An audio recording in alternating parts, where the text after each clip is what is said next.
Healthy tomatoes पाने का secret ये पार्ट 2 है।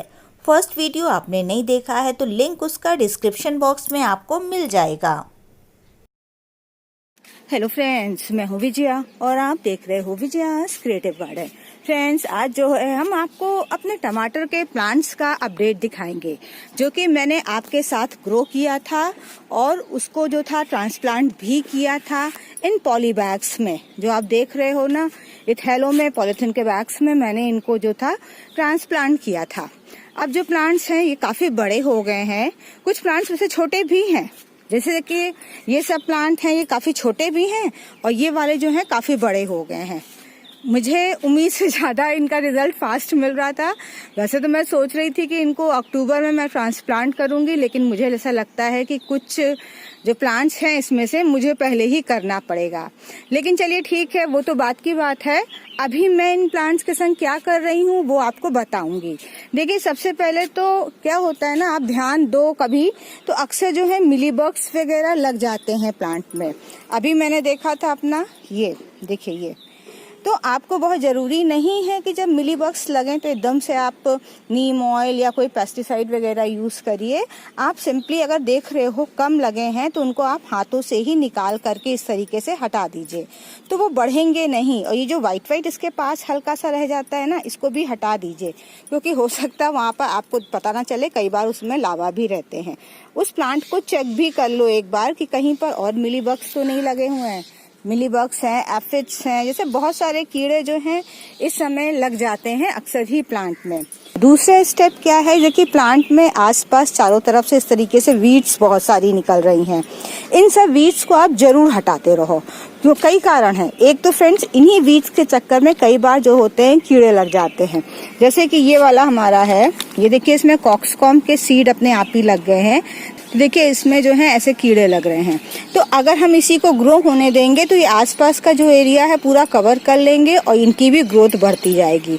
तो जितने भी आप गमला है उसमें अनवांटेड प्लांट्स लगे हैं उनको हटा दीजिए। और अगर आप इन फूलों के पेड़ को कहीं ग्रो करना चाहते हैं तो इनको ग्रो भी कर सकते हैं।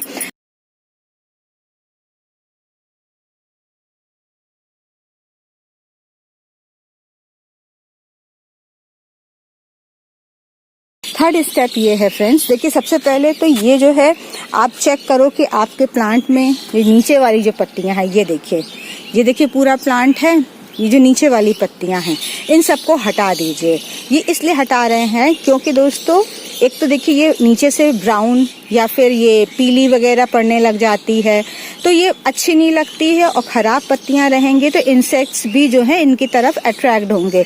एक्चुअली प्लांट से मैसेज भेज देते हैं कि मैं जो हूँ अनवेल हूँ, अच्छा नहीं हूँ, तो खुद ही इंसेक्ट्स इनकी तरफ चले आते हैं। तो आपको ये करना है, जितना भी सही नीचे का जो फोलिएज है, और ये देखिए इसकी जो पहले वाली बिगनिंग वाली लीव्स थी, ये जो निकली थी, इनको भी हटा सकते हैं। तो इसके नीचे का एरिया पूरा आप क्लीन रखिए। ये एटलीस्ट जो है आप कोशिश करो, देखिए अभी तो बहुत बड़ा प्लांट नहीं है, लेकिन हाँ जो है नीचे से कम 6 इंच का एरिया मैंने जो है बिल्कुल इनको अब क्लीन कर दे रही हूँ मैं। क्योंकि अब देखिए शुरू में इसलिए नहीं करा हमने क्योंकि प्लांट को जो है फोटोसिंथेसिस का काम करने के लिए लीव्स की जरूरत है।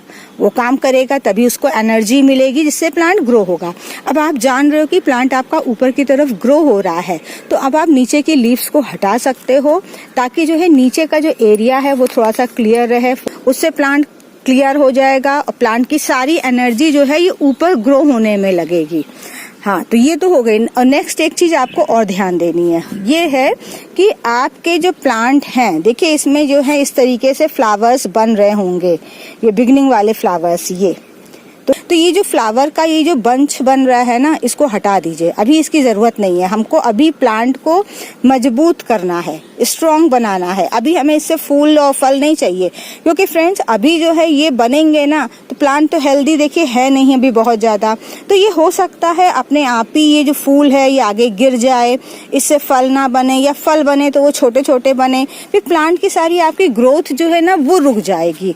अगर आपको लॉन्ग टर्म में इनसे ज्यादा फ्रूटिंग चाहिए तो ये जो छोटे छोटे से ये फूल अभी बनना शुरू हो गए हैं तो इन सबको हटा दीजिए। ये देखिए मेरे कई प्लांट्स में बन रहे हैं, ये देखिए ये, तो इन सबको आप हटाते रहिए बराबर से। इसको प्लांट को आप ऊपर पर ग्रो होने दीजिए। तो ये तो बात हो गई। अब नेक्स्ट स्टेप जो है फर्टिलाइजर की, तो अब जो है इसको मैं फर्टिलाइज करना शुरू करूंगी, लेकिन थोड़ा थोड़ा करूंगी, अभी मैं ज्यादा नहीं करूंगी इसको। तो मैं जो गोबर खाद कंडे होते हैं, तो कंडे का जो है लिक्विड फर्टिलाइजर बना करके इन प्लांट्स में दूंगी मैं। और वो फर्टिलाइजर जो है मैं बहुत जल्दी जल्दी अभी नहीं दूंगी, मैं जो हूँ उसको 12 से 15 दिन के बीच में दे देंगे, जिस दिन भी टाइम मिला तो उस हिसाब से दे देंगे। छोटे प्लांट्स हैं थोड़ा सा उसमें कम देंगे, जो प्लांट ज्यादा ग्रोथ पकड़ रहे हैं उनको ज्यादा देंगे। तो अच्छा, एक चीज मैं और बताती हूँ, अभी मैं अपने प्लांट के संग देख रही हूँ, देखिए इन सब की पत्तियां जो हैं बिल्कुल ठीक लग रही हैं। इस वाले की पत्तियां जो हैं थोड़ी सी मुड़ी मुड़ी सी लग रही हैं। अब बहुत लोग इसको सोच लेते हैं जो मुरड़िया रोग कुछ होता है, या फिर जो वो होता है वायरस, कर्ली वायरस होता है, उसके चक्कर में। लेकिन परेशान इतनी जल्दी डिसीजन मत लिया करिए आप लोग कि ये मुरड़िया रोग लग गया। कई बार दोस्तों ओवर वाटरिंग से और अंडर वाटरिंग दोनों से ही ये हो जाता है। तो इस समय जो था मेरा, अभी इस गमले की जो मिट्टी थी ये बिल्कुल सूखी सी थी, अभी मैंने पानी डाला है इसमें, तो उसके कारण भी ये हो सकता है। और अगर आप देख रहे हो पानी आपने डाल दिया है उसके बाद भी ये आपको लग रही है मुड़ी मुड़ी सी, तो हम तो सिंपल सा कहते हैं, आप सिंपल से ऐसे करके इसको खुटक करके पहले इतना फेक करके देख दो। देखिए हम तो अभी, हमें तो नहीं खुटकना चाहिए था अपने प्लांट के लिए, लेकिन हमारे पास कई सारे प्लांट्स हैं तो हमें इतना फर्क नहीं पड़ता है, वो सब ग्रो हो जाएंगे बाद में। तो आप उसको निकाल कर फेंक दो, बहुत जल्दी डिसीजन मत लो। अगर आप देख रहे हो नहीं सारे ही प्लांट्स में होता जा रहा है, तो फिर आप जो है सीधे से पूरा प्लांट हटा दो, पूरा प्लांट हटा दो, सबसे बेस्ट आपके लिए है। नेक्स्ट नंबर में बारी आती है, इसमें जो है आप रेगुलर बेसिस में इसमें नीम ऑयल वगैरह यूज करते रहिए। नीम ऑयल वगैरह यूज करते रहोगे फ्रेंड्स, तो कोई भी कीड़ा मकोड़ा है, कुछ भी है, तो ये उसमें बढ़ने ही नहीं पाएगा, क्योंकि टमाटर वगैरह में रोग जो है वो जल्दी लग जाते हैं। ये हमारा लगा था, रोग जल्दी लग जाते हैं, तो आपको केयर करना पड़ेगा। दूसरा, इसको जो है आपको बहुत कचर पचर वाली जगह नहीं रखना है। ऐसा नहीं रखना कि बहुत सारे आपके प्लांट्स लगे हैं उसी के बीच में आपने इसको रख दिया, ऐसा नहीं करना है। आप थोड़ा सा इसको ऐसी जगह रखो जहाँ इसका खुला हवा का जो है वेंटिलेशन और फ्लो बराबर से बना रहे, इसका ध्यान रखिएगा आपको। और फर्टिलाइजर वगैरह लिक्विड दे सकते हैं। अभी प्लांट की ग्रोथ पर ज्यादा ध्यान दीजिए, और साथ में इसमें अगर आपका, ऐसे हमारा तो मुझे अभी शिफ्ट करना है, आपका कोई परमानेंट बैग वगैरह में लगा है, तो उसको जो है आप इसको ऊपर चढ़ाने के लिए, सपोर्ट देने के लिए कोई इंतजाम जरूर कर लीजिए। चाहे तो कोई लकड़ी लगा दीजिए, जिससे कि प्लांट को ऐसे बगल में आपने यहाँ पर कोई लकड़ी लगा करके इसको बांध दिया। सपोर्ट जरूर दीजिए, इसको गिरने मत दीजिए, क्योंकि गिर जाएगा प्लांट तो उसमें जमीन से और ज्यादा प्रॉब्लम आएगी और ज्यादा बीमारियां इसमें लगेंगी। तो उसको ऊंचा ग्रो होने दीजिए, लंबा लंबा सा ग्रो इसको करिए। और अभी जो है नेक्स्ट स्टेप ये है कि अगर आपके प्लांट में देखिए नीचे की तरफ ये सकर्स निकल रहे हैं, ये इसी जो नई शाखा निकल रही है ना नया, तो इसको आप हटा दो यहाँ से। ये देखिए ये निकल रहा है ना, इसको हटा दीजिए, क्योंकि हमें नीचे से फोलिएज जो है बिल्कुल क्लीन चाहिए, ताकि कोई भी प्रॉब्लम ना आए। तो इन सबको आप हटा सकते हो। देखिए सब हटा दिया इसको।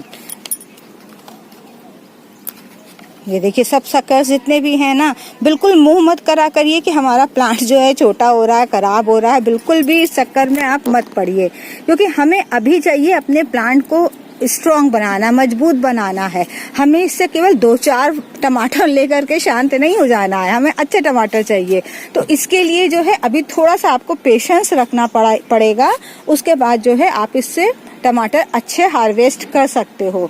तो जो अभी जो कलियां वगैरह हैं उनको आप, हम तो यही एडवाइस करेंगे बिल्कुल हटा दीजिए, उसको कोई जरूरत नहीं रखने की, क्योंकि जहां आप कलियां वगैरह होंगी ना, प्लांट की सारी एनर्जी जो है वो फ्रूटिंग पर चली जाएगी और प्लांट की ग्रोथ रुक जाएगी आपके। तो आपको चाहिए अभी मेरा प्लांट बड़ा हो, स्ट्रांग हो, उसके बाद जो है हम इसमें से अच्छी फ्रूटिंग लेंगे, क्योंकि फ्रेंड जितना बड़ा प्लांट रहेगा, घना रहेगा, उतनी अच्छी तो उसमें फ्रूटिंग भी होगी ना। आज जो है 12 सितंबर है और मैं जो हूँ अपने इस प्लांट की रिपोर्टिंग कर देना चाहती हूँ, क्योंकि फ्रेंड्स आगे जो है विंटर की मुझे काफ़ी सारी तैयारी करनी है। बाद में टाइम मिले कि ना मिले, हो सकता है देर कर दें तो प्लांट की ग्रोथ भी रुक जाए। तो मैं जो हूँ ये ग्रो बैग्स में लगा रही हूँ। ये जो ग्रो बैग है मेरा, इसका जो डायामीटर है ये 15 इंचेस का है और हाइट जो है ये 12 इंचेस की है। ये मैंने जो है फ्लिपकार्ट से ख़रीदा था, अमेज़ॉन में भी मिलता है, लेकिन जब मुझे ख़रीदना था तभी अमेज़ॉन में उपलब्ध नहीं था। और अब इसी में मैं ग्रो कर दे रही हूँ। इसकी अनबॉक्सिंग भी मैंने शेयर करी थी। एक साथ मैं 2 प्लांट लगा रही हूँ इसलिए दोस्तों कि मुझे अकेला प्लांट अच्छा नहीं लगता है लगाना, और इन केस कभी एक प्लांट मेरा ख़राब हो जाता है तो ये है कि दूसरा प्लांट चलता रहेगा। अच्छा, एक चीज़ ज़रूर ध्यान रखिएगा कि इसमें जो है लगाने के बाद आप कोशिश करिएगा 15 से 20 डेज़ में कोई भी फर्टिलाइज़र डालते रहिएगा। लिक्विड फर्टिलाइज़र डालते हैं तो जल्दी जल्दी डालिएगा, मतलब 15 डेज से पहले ही डाल दीजिएगा। आप जो है गोबर खाद का फर्टिलाइज़र भी डाल सकते हो, सरसों की खली का भी लिक्विड डाल सकते हो। और ये जो मेरी सॉइल है ना, ये वही वाली सॉइल है जो मैंने आपके संग शेयर करी थी कि सर्दियों के फ्लावरिंग प्लांट्स और फ्रूटिंग प्लांट के लिए हम कौन सी मिट्टी बनाते हैं। तो अगर आपने नहीं देखा है तो वो देख सकते हैं, उसका लिंक भी हम डिस्क्रिप्शन बॉक्स में डाल देंगे। तो दोस्तों, प्लांट जो बड़ा होगा तो उसको सपोर्ट देना बहुत ज़रूरी है टमाटर के प्लांट के लिए। तो मेरी ये जो रस्सी दिख रही है ना, मैं बाद में इसमें बांध दूंगी। ये बाद में जैसे होगा तो इसमें ग्रो होता रहेगा। आप जो है इसमें बराबर से नीम ऑयल वगैरह ज़रूर यूज़ करना। प्लांट में रोग बीमारियां बहुत तेज़ लगती हैं, तो उसके लिए बीमारी बढ़े तो पहले ही आप उसका सल्यूशन करना, लापरवाही बिल्कुल मत करना। दोस्तों, फिर मिलते हैं आपसे किसी नई जानकारी के साथ। तब तक के लिए गुड बाय।